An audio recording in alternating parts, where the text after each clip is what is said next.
Kylian Mbappé titulaire, Kylian Mbappé buteur, il a ouvert le score, un but exceptionnel, homme du match. Voilà, t'as vu quelqu'un de perturbé, Edgar?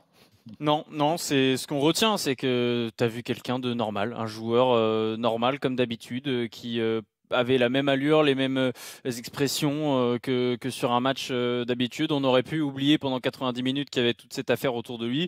Il a été plutôt performant. Son coach avait dit qu'il était presque à 100% physiquement. Je l'ai senti peut-être un petit peu plus affûté que depuis le début de saison, même si je trouve qu'il prend toujours pas assez la profondeur. Mais bon, ça c'est un autre débat.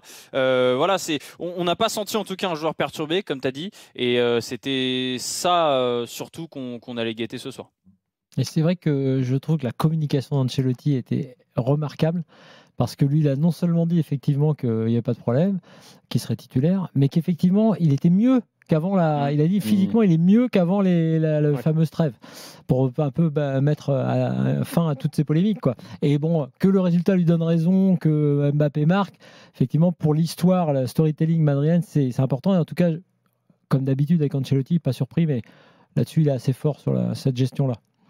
C'est vrai que vu le but qu'il met en plus, Damien, bon, enfin, voilà, c'est un vrai but, quoi. Il n'y a pas de perte de confiance, il n'y a pas de. Ah non, puis si t'as pas de confiance, tu tentes pas une frappe à 25 mètres comme ça, surtout que c'est un ballon récupéré sur une mauvaise relance. Derrière, sa prise de décision, elle est rapide et sa frappe, elle est juste magnifique. Je vois pas un garçon qui avait l'air traumatisé par ce qui s'était passé ces derniers jours. Et après, sur le deuxième... Juste sur Kylian aussi, moi, ce qui m'a marqué ce soir, c'est le pressing. J'ai rarement vu Kylian Mbappé faire autant de pressing. Alors, tout le Real était à fond sur le pressing, mais bouchez-vous les oreilles, un supporter parisien. Il a fait des efforts. J'ai en tête une séquence où il fait un pressing énorme sur le défenseur. Il a deux doigts de récupérer le ballon. Il le met en retrait sur le gardien. Il continue le pressing sur le gardien.